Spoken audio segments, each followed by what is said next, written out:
Hi there, welcome to the Luminous Fiber Arts Flosstube channel. I'm Misty Purcell. I'm a cross-stitch designer. I also do some weaving and I love fiber arts and other creative things. I'm excited to be here with you today to talk to you about my new mystery box for 2025 and a couple of other projects that I've been working on. I love designing mystery boxes because I think it's really fun for you and for me. And this year's mystery box theme is called I Heart Stitching.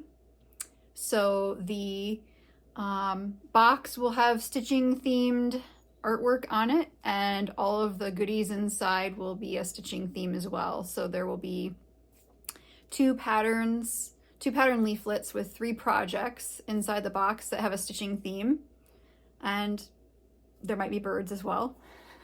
They're not mutually exclusive. There will be various other goodies that are stitching themed, or else things that are included to help you stitch the projects included in the box. So for example, there will be a fat quarter of fabric. You'll be able to choose whether you want to stitch on linen in 32 or 36 count, Lugana in 32 count, or Aida in 16 or 18 count. So you'll get a fat quarter of hand-dyed fabric. It will be from Fiber on a Whim. The color is a surprise, and it's used in the patterns that are in the box. So when you pre-order your box, you can select from the drop-down menu which fabric count and base you'd like. Normally I do also offer 28 count Lugana, but I wasn't able to do that on this particular occasion. And then there will be floss to stitch the designs. It's going to be a mix of over-dyed cottons and also some silks. And I think there are about 14 skeins needed to stitch the projects in the box. So you'll have all the fabric and floss that you need to stitch the projects. One other thing that I wanted to mention about the patterns is that one of the designs has some long stitches where if you're stitching on Aida, you would need to split your fabric. And so there are a couple of alternatives if you would decide not to do that. So you could either shift the stitches over a little bit, and then I would probably do 2 stitches instead of 1. I'll explain it on the pattern, so you don't need to worry about it. But there will be that alternative, and then I have another suggestion as well. I don't want to say more because I don't want to give away what the fun design is. But if you're nervous about that, know that there are other options. But I did want to just make sure I mentioned that so that you would know to expect that there is that in that pattern. And then I will list on the pattern some alternatives for you. And then there will be other custom designed goodies that are either like supply type accessory things. And when I say custom designed, I mean that I designed the artwork that is on them. And then there will be other stitching goodies that aren't designed by me. So I wanted to show you just a couple of things from previous year's boxes so you could get an idea of what to expect in a box. Last year's mystery box theme was bird lovers. And so one of the patterns had 2 projects in it. It had this cute little pin pillow, and then it had a cute little pin drum. So obviously this is last year's, this won't be in this year's box. I change it up every year, but this is the kind of type projects. The projects are both kind of medium to small, I would say, and I generally do stick with that size. So they're things that you could stitch relatively quickly. And just as a comment, the designs are brand new and they're exclusive to the box for at least 1 year. And also any of the custom designed items are exclusive to the box for 1 year. So actually these things I'm showing you are not yet available to purchase because they were in last year's box. Some other kinds of things you might find in a box are things to help you with your stitching, like storage. So this is one of my favorite ways to store my scissors and needles and different things. Keep a seam ripper in here too. So this is a stash and store mini. I have a couple of these in my shop if you want to give them a try. And I also have them for sewing. So they're handy for stitching and for sewing at your sewing machine. It's the kind of thing you might see in a box, but it won't necessarily be in this year's box, right? I change it up, so I'm just giving you examples. A past box had vintage mother of pearl buttons to help for finishing a project. Custom designed floss drops for the bird box that Kelly Stadola made, and I made the artwork for them. Needle minder designed by me. And then you can see how that coordinated with last year's box, which had bird themed artwork. So I like to make sure that the box is also fun to open and not just a box. So I design artwork and then I create a repeat and put it on the box. And it's really fun for me to create all this for you. Other kinds of things that have been in past boxes, like scissors. So there's all different possibilities. I don't want to say too much about what's in the box because I want it to be a surprise for people who are purchasing the box, a fun surprise. But I'll just say that there are, you know, some new goodies and I'm really excited about them. So I've been working on this for quite some time and I love curating the box, especially for you, so that when it shows up at your door, it feels like a special treat. So treat yourself to a I Heart Stitching mystery box if you love stitching, and I think you do. You can pre-order your box on my website. That's luminousfiberarts.com. And so you can pause the video and run over there now to place your pre-order. Pre-orders are open either until I hit the maximum quantity of boxes that I can make, or I will keep them open until Tuesday at 9 a.m. That's Tuesday, May 21st at 9 a.m. So after that time, or when boxes run out, then pre-orders will close. Boxes are expected to ship mid-August, and I hope that you will love the box, and I'm so excited about it. I think the theme's great. I think the patterns are great. I think you're gonna love the goodies that are inside. So treat yourself to something special in August by placing your pre-order today. If you don't know, I am a college professor. I teach Spanish. My semester has ended and I am officially happily on summer break, and I'm trying to get my life back together now that school is over, and I'm just running Luminous Fiber Arts and having more time to devote to that and also devote to other things that I enjoy. So I wanted to share with you a couple of things that I've done recently. And one thing is that I'm starting to get back into weaving. And if you don't know, Luminous Fiber Arts actually started out as a weaving business, strangely enough, and morphed into a cross-stitch design business. But it's kind of all related. It's all fiber arts, it's yarn and floss, it's color, it's pattern and design, just a different medium. So I took an online class, and I've been in this online class for years. It's just like a subscription. And so our project was, if you've been following me for a while, I've seen different projects I've done for this class. But we were doing a project called Parrot. And it's just kind of a, whenever you get around to it, you do this. So this was the project. So this is the first sample. I modified it slightly. And so these are all just really meant to be samples for me to learn from. These aren't like supposed to be anything fancy, but it's just something I can reference when I'm designing in weaving. I added in an extra color kind of accidentally on purpose. It's a long story. This is just woven the way that it's threaded on the loom. So I wove like a square of blue, and then I did a square of this magenta, and then the fuchsia. It's really hard to hold and point. And then a square of the orange, and then a square of the yellow, and lastly, well, it's kind of the apricot, and then lastly the yellow. So this is just kind of helping me understand color interactions and also practice weaving to square and, you know, learning about design. So this is asymmetrical and stripes, and that's kind of a theme of the class, along with using Fibonacci numbers to design. Well, and then we were just instructed to play with the rest of the warp. And I have to say that I loved working on this in winter because winter is so gloomy, but I'm so brain dead in winter that coming up with ideas of what to do with the rest of the project, I had like none. So I ended up just like looking through other people's pictures and seeing like, what did I like? And then thinking, well, I'll try that and see what I think. So one person's project that I liked had this where they alternated, and you can't see it as well on this end as you can here where it's more contrasty. So there was like blending of the two colors as well, and then alternating. So I think I would prefer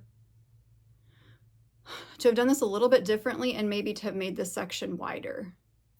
I don't know. It's kind of like, to me, this looks better just like as a solid yellow rather than the yellow and orange. So I think I would have preferred just yellow yellow orange stripe and then going back to yellow. I think it's more clear there what I'm talking about. But anyway, this was an interesting sample to try to do. And this is pretty small. I had thought maybe I could make it into a towel, but it's too short, so it'll just go as in my sample drawer. I try to usually make towels because I think that's more useful, but because of the way that I planned it, it was just going to end, or I was going to have to repeat it, and then it was going to be really long. So kind of the same thing with this. This was a experiment of doing 4 of one color and then 4 of the other, and then gradually switching colors across the warp. So you can see it goes from like blue and shifts into the magenta and the fuchsia. And then we get into the oranges and the yellows and the apricots. So like cool to warm or warm to cool, however you want to think about it. I quite like this a lot. I think it's pretty, I really like stripes. So I thought this was pretty fun. This is also going to be too small to be a towel, I think. I did, this is the only one I actually made long enough, and I was just tired. So I just was like, I'm just doing yellow. So the whole thing is yellow. The stripes were the warp and the yellow is the weft. The warp's what you wind first that goes on the loom, and then you're like crisscrossing it with the weft. So this is called Parrot because the colors were inspired by a parrot, and I did not come up with these colors except for that one. These were ones that were recommended for the class. So this is very happy, and I will enjoy using it in my kitchen. These colors feel a little bit like late 80s, early 90s fluorescence. Like I think I have a jacket that's kind of like this, but brighter. I had one when I was like a kid. This one, I just had a little bit of warp left, and so I did stripes again, but I did them in 3s, and I kept the navy blue as my constant stripe, and then I just shifted colors across the rest of the way. So it starts out with yellow, and then it goes to apricot, and then it goes to orange, and then it goes to fuchsia and magenta and blue. So that was that project, and that was really an interesting one. I just got kind of tired, and also I had tendonitis for a while, so I wasn't weaving, and then I had market, and so then I wasn't weaving, and then I had school. And so now I'm weaving again because school's done, market's done, tendonitis appears to be done. But I'm being careful about not hurting myself, re-injuring myself. So I'm looking forward to doing more weaving this summer. I've got another project on the other loom that I'm working on, and I'm going to be taking my first ever weaving class in person. So I've mostly, I've only taken classes online, and then I've had some in person, like assistance, but no formal class really. And I will be taking a class next month. I'm really excited about it. I can't wait to tell you about it. It's gonna be really fun. So that's something I'm really looking forward to. And then the other fun thing that I recently learned how to do is bind a book using an old book. I loved taking art classes online, and I found Lucia Layfield on Instagram, and I really loved her artwork, and I saw that she offered classes, and so I've taken several of her online classes. Her website is Wild Ink Workshop, and so she offers classes in like working with watercolor and drawing with colored pencils, and sometimes she includes a dip pen, and there's all different kinds of classes like hand lettering, doing flowers, and her style is a looser style, and you know, she's really encouraging and positive. And anyway, my style is like a little bit tighter than I would like. I would like to loosen up a little bit, so that's part of why I wanted to learn from her. And one of her classes then was to take an old book, well, to make your own sketchbook basically, or junk journal. I mean, you could make any kind of book you wanted, but I made my own sketchbook. And so I found this book at a vintage shop, and it was $4.50, and I really just thought this has like the look I am going for. And so I bought some different watercolor papers at some art supply stores, and then I followed the instructions in the video tutorials, which were great, and made my book. And then I started using it, and I decided to dedicate it as a mixed media book because I don't feel super comfortable doing mixed media. So basically you cut the book out, and then you can save it, and if you want to like cut little words out to put in your sketchbook, you can. There's some, the book is it has like poetry and different things in it for kids, and I'm gonna use some of it in the book later on or in one of my subsequent books. So I did these ranunculus. I'm using watercolor plus something else. So in this case, I drew with colored pencil and then I watercolored over it. I like how the ranunculus turned out. The leaves need some work. I struggle with leaves to make them look like leaves. I also put in all papers I'd never used before and I mixed them all in. This one, I don't remember what it is, but it stays wet a really long time, so that's not a good choice for painting outside because I don't want to sit around for days waiting for it to dry. Then I did this little draw along. I bought some tulips and I was drawing along with Lucia in another class. And I've got a little dead bug in there. How nice. Okay. So this one I did in ink first and then I added watercolor. I think that turned out okay. I like this paper much better. And then I went out and painted this tree on campus and I really like how the tree looked. I think maybe I went a little too dark here, but again, this is the same paper. I really like it. And then I added some colored pencil on top. So I'm just experimenting.